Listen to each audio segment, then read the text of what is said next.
당신이 사물을 보는 방식을 바꾸면 당신이 보는 사물들도 변화합니다. 웨인 다이어. 1920년 물리학 세계는 혁명적인 이론으로 큰 충격을 받았습니다. 닐스 보어와 베르너 하이젠베르크가 제안한 코펜하겐 해석은 거의 신비로운 것을 암시했습니다. 양자 시스템은 관찰되기 전까지 모든 가능한 상태로 동시에 존재할 수 있다는 것이었습니다. 이것은 슈레딩거의 고양이 실험으로 유명한데, 그 고양이는 누군가가 들여다보기 전까지 살아있으면서 동시에 죽어있는 상태에 있는 것입니다. 하지만 이야기는 여기서 끝나지 않습니다. 1957년 휴 에버렛 3세는 더욱 흥미로운 아이디어를 제시했습니다. 그는 현실이 붕괴된다는 것을 믿지 않았습니다. 대신 그는 양자 사건의 모든 가능한 결과가 실제로 평행 우주에서 일어난다고 제안했습니다. 이제 상상해 보십시오. 당신이 내리는 모든 결정, 동전 던지기, 그리고 모든 생각이 우주를 분리시켜 무한한 현실 버전을 만든다는 것입니다. 그중 한 세계에서는 당신이 억만장자일 수 있고, 다른 세계에서는 그 기회를 놓치고 재정적으로 어려운 상황에 처해 있을 수 있습니다. 그리고 가장 흥미로운 부분은 당신은 이 모든 버전 중 하나의 현실에서만 살고 있으며 다른 것들은 인지하지 못하고 있다는 것입니다. 핵심은 이것입니다. 두 가지 이론 모두 기본적인 개념, 즉 관찰에 중점을 둡니다. 그리고 이것은 양자 물리학에만 국한되지 않습니다. 고대의 영적인 가르침에서도 불교 승려들, 요기들 또는 신비주의자들 모두 관찰과 의도가 현실을 형성한다는 아이디어를 수세기 동안 전해왔습니다. 자, 만약 제가 지금 이 순간 당신이 집중하는 방식이 당신의 삶을 형성하고 있다고 말한다면 어떨까요? 그것은 마치 당신의 집중력이 양자 결과를 형성하는 것과 같습니다. 당신이 원하는 현실을 창조할 수 있는 능력이 당신의 관찰과 집중력에 직접적으로 연결되어 있다면 어떨까요? 오늘의 비디오에서는 이 기본적인 진리를 활용하여 당신이 정말로 원하는 삶을 어떻게 이끌어낼 수 있는지에 대해 공유하겠습니다. 저는 이 개념을 활용하여 제 꿈을 뛰어넘는 삶을 창조한 방법을 이야기할 것입니다. 그럼 시작해 보겠습니다. 먼저 우리의 집중력이 현실의 어떤 버전이 나타나는지, 어떻게 영향을 미치는지 이해할 필요가 있습니다. 이를 이해하려면 에너지가 어떻게 흐르는지를 알아야 합니다.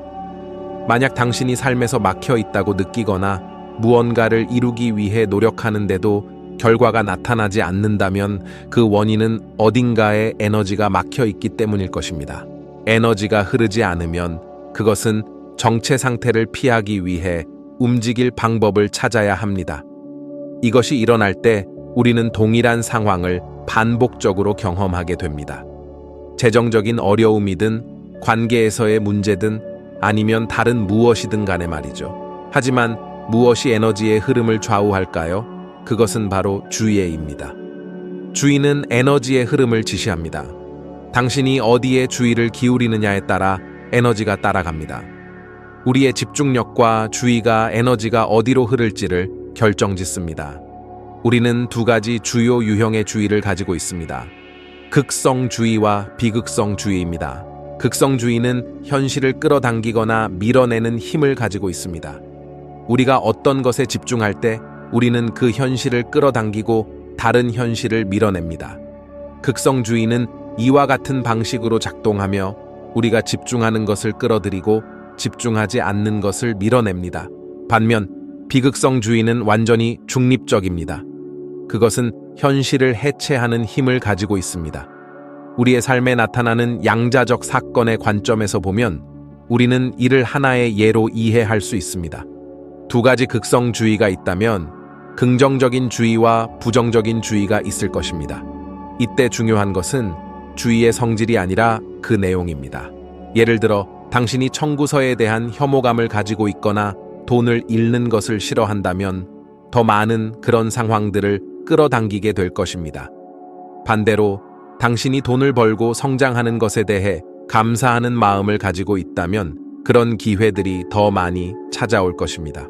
우리는 모두 살아가면서 두려움과 생존 모드에서 살도록 조건화되었습니다.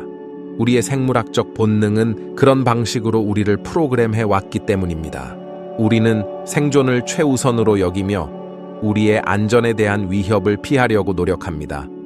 그 결과 우리는 많은 사람들이 자기 보호적인 행동을 채택하는 것을 보게 됩니다. 갈등이나 위험을 회피하려는 본능이 자주 작동하며 이것은 우리가 두려워하는 것들을 더 많이 끌어당기게 만듭니다. 뉴스를 보거나 소셜미디어를 둘러보면 두려움에 대한 이야기가 다른 어떤 것보다도 더 많이 등장하는 것을 알 수 있습니다. 이것이 바로 사회가 우리를 그 두려움의 사이클에 갇히게 만드는 방식입니다. 사회는 미디어를 통해 우리의 감정, 특히 두려움, 분노, 그리고 자부심을 조작할 수 있으며 이를 통해 우리가 항상 원하는 대로 행동하지 않게 만들 수 있습니다. 이 사이클은 많은 사람들이 동일한 유형의 관계 문제, 재정적 문제, 그리고 도전들을 반복적으로 경험하게 만듭니다. 왜냐하면 그들은 그 문제들을 피하려고만 집중하고 그것들을 중립적으로 대하지 않기 때문입니다. 많은 사람들이 과거의 사건들로 인해 마음에 깊은 상처를 입고 그 감정적 충격은 현재 그들이 삶을 대하는 방식에 영향을 미칩니다. 그들은 과거에 직면했던 문제들과 유사한 상황을 피하려고 애쓰며 그 결과 그들은 그 패턴에 갇히게 됩니다. 여기서 중요한 것이 바로 비극성주의입니다. 비극성주의에 대해 더 깊이 탐구해 봅시다. 예를 들어 당신이 예상치 못한 청구서나 직장에서의 문제와 같은 도전적인 상황에 직면했을 때 자연스러운 반응은 두려움이나 좌절감을 느끼는 것입니다. 이것이 바로 우리가 부정적 극성주의라고 부르는 것입니다. 당신이 그 상황에 대해 더 걱정할수록 더 많은 에너지를 그 문제에 투자하게 되고 결국 당신이 두려워하는 더 많은 것들을 끌어당기게 됩니다. 하지만 만약 당신이 그 상황을 그저 좋거나 나쁜 것으로 판단하지 않고 받아들인다면, 즉 비극성적인 접근을 한다면 그 상황은 당신의 삶을 지나가며 아무런 부정적인 감정적 영향을 주지 않을 것입니다. 당신이 그 상황에 부정적인 감정 에너지를 부여하지 않으면 그 상황은 큰 결과 없이 사라질 것입니다. 이해해야 할 중요한 점은 삶은 당신의 주의 내용에만 관심이 있다는 것입니다. 당신이 끊임없이 문제를 피하려고만 집중하면 그 문제들을 더 많이 끌어당기게 됩니다. 왜냐하면 당신의 주의가 바로 당신이 피하고자 하는 것에 집중되어 있기 때문입니다. 비즈니스 세계에서 중요한 결정을 앞두고 있다고 상상해 보십시오. 만약 첫 번째 반응이 무엇이 잘못될 수 있을까라는 걱정이라면 그 부정적인 에너지는 당신의 행동에 영향을 미치고 아마도 좋지 않은 결과로 이어질 수 있습니다. 그러나 만약 당신이 이 상황이 어떻게든 당신의 성장에 기여할 것이라는 믿음을 가지고 긍정적인 가능성에 집중한다면 당신은 더 유리한 결말을 이끌어낼 수 있는 에너지를 그 방향으로 흐르게 할 것입니다. 이것은 우리가 삶의 사건들을 어떻게 인식하느냐가 우리가 만들어내는 현실을 결정한다는 것을 의미합니다. 우리가 어떤 것을 긍정적으로 인식하면 우리는 더 긍정적인 현실을 창조하게 됩니다. 반대로 부정적으로 인식하면 우리가 원하지 않는 것들을 더 많이 끌어들이게 됩니다. 이제 생각해 보십시오. 무언가 나쁜 일이 당신에게 일어났습니다. 예를 들어 예상치 못한 큰 청구서나 재정적인 문제일 수 있습니다. 당신의 첫 번째 반응은 이건 끔찍해, 그리고 더 나쁜 일이 생길 거야 라고 생각할 수 있습니다. 하지만 당신은 그것을 어떻게 알 수 있습니까? 그것은 단지 두려움이 통제권을 잡고 있는 것입니다. 우리는 인간으로서 두려움에 직면하면 그것을 정당화하려는 경향이 있습니다. 그리고 우리가 이런 두려움에 집착할수록 그것은 점점 더 현실이 됩니다. 두려움에 사로잡혀 있을 때 우리는 그 두려움을 강화하는 시나리오들을 만들어냅니다. 예를 들어 당신이 높은 세금이나 청구서를 받았을 때 첫 번째 생각은 내가 이걸 지불하지 못하면 어떡하지? 이게 더 큰 문제로 이어지면 어떻게 하지? 내 사업을 잃거나 개인적인 청구서를 납부하지 못하면 어떻게 하지? 라는 걱정일 수 있습니다. 이러한 생각들은 두려움과 걱정의 소용돌이를 만들어내며 더 많은 부정적인 경험을 불러일으킵니다. 이 지점에서 부정적인 주의가 당신의 현실의 내용을 좌우하기 시작합니다. 만약 당신의 마음이 부정적인 생각에 사로잡혀 있으면 그 생각들은 부정적인 감정을 만들어내고 결국 당신이 경험하는 현실을 형성하게 됩니다. 이 사이클을 끊는 열쇠는 비극성주의를 사용하는 것입니다. 만약 당신이 상황을 중립적으로 바라볼 수 있다면, 즉, 그것을 좋거나 나쁘다고 판단하지 않고 받아들인다면 그 상황은 당신을 더 이상 지배할 수 없습니다. 다시 예상치 못한 청구서의 예로 돌아가 보겠습니다. 만약 당신이 두려움으로 반응하는 대신 그 상황을 그저 수용하고 부정적인 감정적 반응을 하지 않는다면 그 상황은 큰 영향 없이 지나갈 것입니다. 많은 사람들은 과거의 트라우마와 두려움을 비극성주의로 다루기보다 그것에 부정적인 주의를 기울임으로써 그 상황에 저항합니다. 그 경험을 수용하고 처리하는 대신 그들은 그것에서 도망치려고 합니다. 하지만 도망치는 것은 결국 무엇을 의미할까요? 그것은 저항하는 것을 의미합니다. 그리고 우리가 저항하는 것은 그대로 남아있게 됩니다. 우리가 더 많이 저항할수록 우리는 그 상황에 더 많은 에너지를 부여하게 되고 그 상황은 우리에게 더 많은 영향을 미치게 됩니다. 개인적인 예를 들어 보겠습니다. 제가 어렸을 때 저는 왕따를 당했습니다. 오랫동안 저는 그 경험을 제 한계에 대한 변명으로 사용했습니다. 저는 나는 그 왕따 때문에 이렇게 된 거야 라고 생각했습니다. 이러한 생각은 저를 피해자라는 역할에 가둬두었죠. 하지만 제가 관점을 바꾸었을 때 그 경험이 긍정적인 면을 가질 수 있다는 것을 깨달았습니다. 그 환경은 숨이 막힐 정도였습니다. 어둡고 시끄럽고 기계들로 가득 찬 그곳은 억압적인 분위기를 풍겼습니다. 지혜는 그곳에서 앞으로 40년을 보낼 수 없다는 것을 알고 있었습니다. 그것은 삶이 아니었습니다. 그것은 마치 감옥과 같았습니다. 그래서 그녀는 어느 시점까지 그 직장을 떠날 수 있는 수입을 달성하기로 결심했습니다. 그녀의 초기 목표는 인턴십에서 받는 월급인 약 500만 원과 같은 금액을 벌어들이는 것이었습니다. 지혜는 부모님과 계약을 맺었습니다.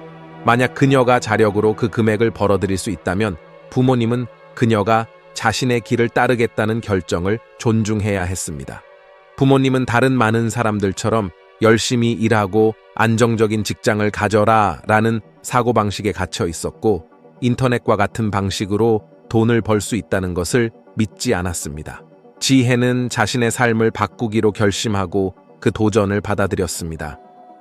2019년 1월 그녀는 목표를 달성하기 위해 열심히 일하기 시작했습니다. 처음에는 일이 잘 풀리기 시작했습니다. 그녀는 첫 코칭 고객을 얻었고 월 300만 원을 벌 수 있는 길로 나아가고 있었습니다. 그것은 이미 상당한 진전이었습니다. 그러나 2019년 5월이 되자 상황이 꼬이기 시작했습니다. 지혜는 전통적인 길을 따르지 않기로 결심했고 부모님에게 5월 말까지 500만 원의 수입을 올리겠다고 발표했습니다. 그러나 그 날짜가 다가올수록 그녀는 실패할 것에 대한 두려움에 사로잡히게 되었습니다. 잠재 고객과 대화할 때 그녀의 필요가 너무 명백하여 오히려 기회를 멀어지게 만들었습니다. 5월은 완전히 실패였습니다. 지혜는 한 명의 고객도 얻지 못했고 아무런 수입도 없이 그 달을 마감했습니다. 이 실패는 지혜가 가장 두려워하던 것이었고 결국 일어나고 말았습니다. 하지만 그 일이 일어났을 때 그녀 내면에서 무언가가 변했습니다. 그녀는 이미 최악의 상황을 겪었기 때문에 더 이상 잃을 것이 없었습니다. 그 순간 실패에 대한 두려움이 사라지자 지혜는 자신이 진정으로 원하는 것에 주의를 기울이기 시작했습니다. 2019년 6월 더 이상 압박감과 불안에 사로잡히지 않은 지혜는 첫 달에 800만 원의 매출을 달성했습니다. 그 다음 달인 7월에는 1,200만 원, 그리고 놀랍게도 8월에는 처음으로 월 2천만 원을 벌어들였습니다. 이것은 주의의 초점을 바꿈으로써 얻어진 결과였습니다. 지혜는 실패에 대한 두려움을 내려놓고 자신이 진정으로 달성하고자 하는 것에 집중하기 시작했습니다. 이 이야기는 우리가 두려움에 집중하는 것보다 성공에 대한 열망에 더 많은 주의를 기울일 때 그에 맞는 현실을 끌어당기게 된다는 것을 보여줍니다. 당신이 원하는 것을 끌어들이기 위해서는 주의의 초점을 바꾸는 것이 필수적입니다. 이제 이 개념을 실생활에서 어떻게 적용할 수 있는지 알아보겠습니다. 그것은 단순히 말로만 하기 쉽지만 실제로 실행에 옮기는 것은 더 어려울 수 있습니다. 그래서 저는 당신이 이 아이디어를 일상에서 실제로 적용할 수 있도록 돕는 방법을 공유하겠습니다. 그 방법은 수용하고 방향을 바꾸기라는 기술입니다. 이 기술은 극성주의와 비극성주의를 결합한 방법으로 3가지 주요 단계로 이루어져 있습니다. 이 단계를 따르면 두려움과 저항에 집중하는 데 쓰고 있던 에너지가 점차 사라지기 시작할 것입니다. 그리고 그 에너지를 당신이 진정으로 원하는 현실을 창조하는 대로 돌릴 수 있게 될 것입니다. 이 방법이 어떻게 작동하는지 살펴보겠습니다. 단계 1. 완전한 수용. 첫 번째 단계는 현재의 상황을 완전히 수용하는 것입니다. 제가 5월에 재정적 목표를 달성하지 못했을 때를 기억하시나요? 저는 실패를 받아들였습니다. 제가 가장 두려워했던 일이 실제로 일어난 것을 수용한 것입니다. 무언가를 수용하면 더 이상 저항하지 않게 됩니다. 그리고 앞서 말했듯이 저항은 부정적인 에너지를 강화합니다. 수용은 저항에 대한 해독제입니다. 아이키도라는 무술을 생각해 보십시오.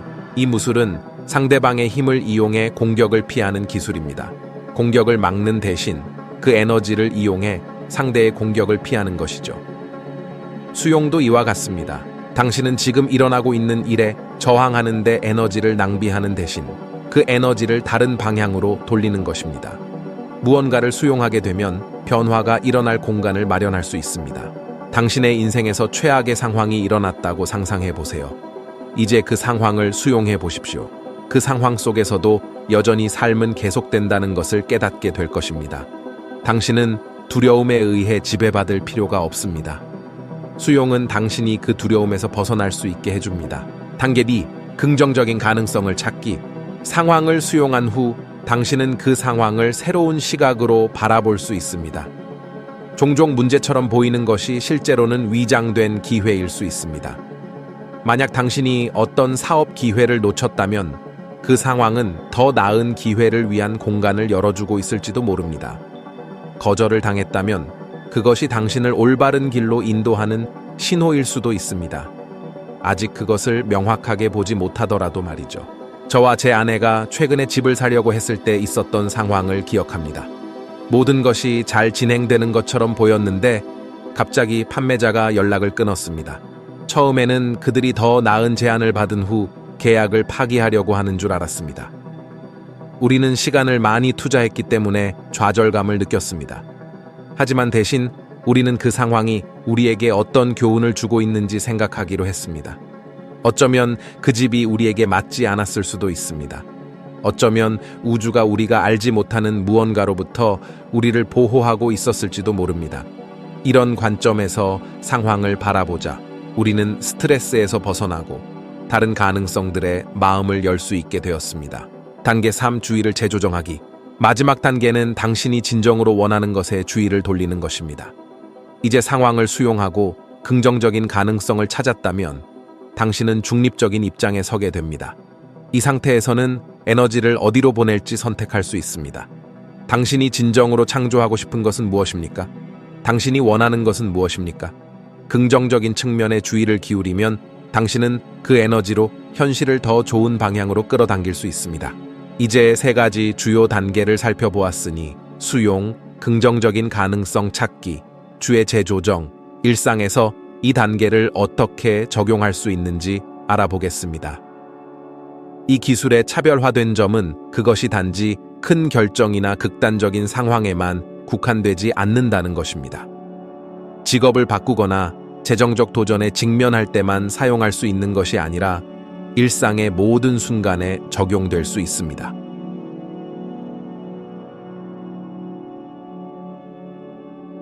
실용적인 예, 직장에서의 어려움. 상상해 보십시오. 당신이 직장에서 어려운 상황에 직면해 있다고 가정해 봅시다.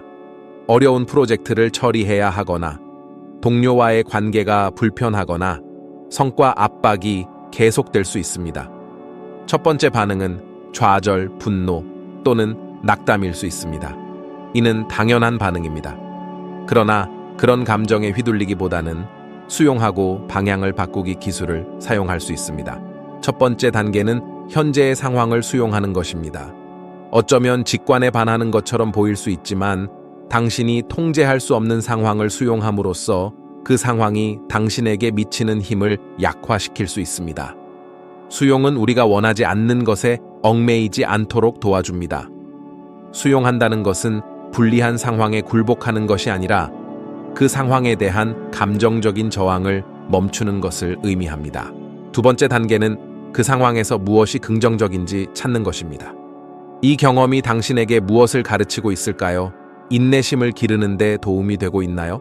아니면 갈등을 해결하는 능력을 개발하는 기회를 제공하고 있나요?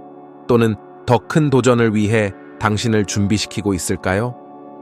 긍정적인 가능성을 찾는다는 것은 무조건 모든 것을 좋게만 보려는 것이 아닙니다. 대신 이 경험 속에서 성장을 위한 기회를 발견하는 것입니다. 세 번째 단계는 당신의 주의를 진정으로 원하는 방향으로 재조정하는 것입니다. 문제가 아니라 당신이 원하는 해결책에 집중하세요. 동료와의 관계를 개선하고 싶다면 그 관계에서 어떤 긍정적인 변화가 필요한지에 집중하세요. 또는 어려운 프로젝트를 성공적으로 마무리하고 싶은 경우 그 목표에 집중하면서 당신의 에너지를 사용하세요. 주의를 이렇게 전환하면 에너지가 보다 긍정적인 방향으로 흐르게 됩니다. 결론적으로 이 수용하고 방향을 바꾸기 기술은 시간이 지남에 따라 더욱 익숙해질 것입니다.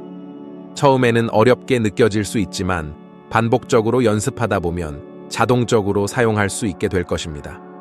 시간이 지나면서 당신은 현실이 더 부드럽게 변하고 저항이 줄어들며 당신이 진정으로 원하는 방향으로 삶이 더 잘 맞춰진다는 것을 깨닫게 될 것입니다. 이것은 세상을 통제하려는 것이 아닙니다. 우리가 통제할 수 있는 것은 우리의 주의와 그것에 대한 반응뿐입니다. 이것이 바로 우리가 가는 길을 정의하는 힘입니다. 현실을 바꾸는 것은 언제나 주의를 어디에 두느냐에 달려 있습니다. 삶의 상황은 우리가 직접 통제할 수 없지만 그 상황에 어떻게 반응하고 어디에 에너지를 집중할지 선택하는 것은 전적으로 우리의 몫입니다. 이 과정을 통해 우리는 자신이 원하는 삶을 창조할 수 있습니다. 이 기술을 꾸준히 사용하면 점점 더 자신의 경험을 재구성하는 능력을 얻고 더 큰 성장과 변화를 이끌어낼 수 있을 것입니다. 이 기술은 단순히 큰 문제를 해결하기 위한 것만이 아닙니다. 일상적인 작은 일들에도 적용할 수 있습니다. 예를 들어 하루 중에 사소한 일이 일어났을 때 이 세 가지 단계를 적용해 보십시오. 만약 교통체증에 걸렸다고 생각해 보세요. 보통 이런 상황에서는 짜증을 내기 쉽습니다. 하지만 수용하고 이 상황에서 무엇이 긍정적인지 찾아보는 연습을 해보세요. 그 상황을 수용하고 비극성주의로 바라보면 교통체증 자체가 당신에게 미치는 영향을 줄일 수 있습니다. 그리고 나서 주의를 긍정적인 방향으로 재조정하여 예를 들어 그 시간을 통해 오디오북을 들으며 배움을 얻는 기회로 활용할 수 있을 것입니다. 더 많은 연습을 할수록 당신의 에너지를 어디에 집중할 것인지 선택하는 것이 더욱 쉬워질 것입니다. 특히 우리 삶에서 불확실성과 스트레스가 많은 시기에는 이 기술이 큰 도움이 될 것입니다. 주의와 에너지를 관리함으로써 우리는 자신이 원하는 현실을 더 적극적으로 창조할 수 있게 됩니다. 저는 제 인생에서 이 기술을 여러 번 사용했습니다. 제가 직면한 도전들 속에서 이 세 가지 단계를 적용하면서 제 주의를 어디에 집중할 것인지 다시 선택했습니다. 그 결과 더 큰 기회와 성장을 끌어들일 수 있었습니다. 여러분도 이 기술을 사용하면 비슷한 긍정적인 변화를 경험할 수 있을 것입니다. 실천을 통한 성장. 이제 이 글을 읽고 있는 여러분께 도전 과제를 드리고 싶습니다. 앞으로 한 주 동안 당신이 직면한 작은 문제나 도전들에 이 세 가지 단계를 적용해 보세요. 현재의 상황을 먼저 수용하고 그 안에서 긍정적인 가능성을 찾아내며 주의를 재조정하는 연습을 해보십시오. 처음에는 이 과정을 의식적으로 수행해야 할지도 모릅니다. 하지만 연습하다 보면 이 과정이 점점 더 자연스러워질 것입니다. 당신이 주의를 어디에 두느냐가 당신의 경험을 어떻게 바꾸는지를 직접 체험하게 될 것입니다. 그리고 시간이 지나면서 당신의 삶이 더 많이 원하는 방향으로 변화하게 될 것입니다. 이 기술은 단지 문제를 해결하는 것이 아닙니다. 이것은 삶의 모든 상황에서 당신이 스스로 선택할 수 있는 힘을 회복하는 과정입니다. 우리가 삶에서 겪는 어려움은 종종 피할 수 없는 것이지만 그 어려움에 어떻게 반응할지는 우리의 선택입니다. 그리고 이 선택은 우리가 경험하는 현실을 직접적으로 형성합니다. 마지막으로 이 글에서 다룬 내용들은 제가 직접 경험하고 사용한 매우 효과적인 방법들입니다. 주의와 에너지를 효과적으로 관리함으로써 저는 제 삶을 보다 원하는 방향으로 이끌어 갈 수 있었습니다. 여러분도 이 기술을 실천하면서 점점 더 자신이 원하는 현실을 창조할 수 있을 것입니다. 3가지 단계, 수용, 긍정적인 가능성 찾기, 주의 재조정은 여러분이 어떤 상황에 처해 있든지 도움을 줄 수 있습니다. 지금 당장 큰 문제를 해결하지 않더라도 이 과정을 통해 여러분은 삶을 더 긍정적이고 성장을 촉진하는 방향으로 나아갈 수 있을 것입니다. 이번 주 동안 작은 도전들에 이 기술을 적용해 보시길 권장합니다. 그것이 교통체증이든 직장에서의 작은 갈등이든 또는 일상적인 스트레스이든 이 과정을 통해 에너지를 더 나은 방향으로 흐르게 할 수 있습니다. 이미 엔트로피 채널에 가입하셨다면 이 형성되고 있는 커뮤니티의 선구자 중 한 명이 되신 것을 축하드립니다. 이 채널을 통해 많은 소중하고 비밀스러운 가르침을 전해드릴 것입니다. 감사합니다.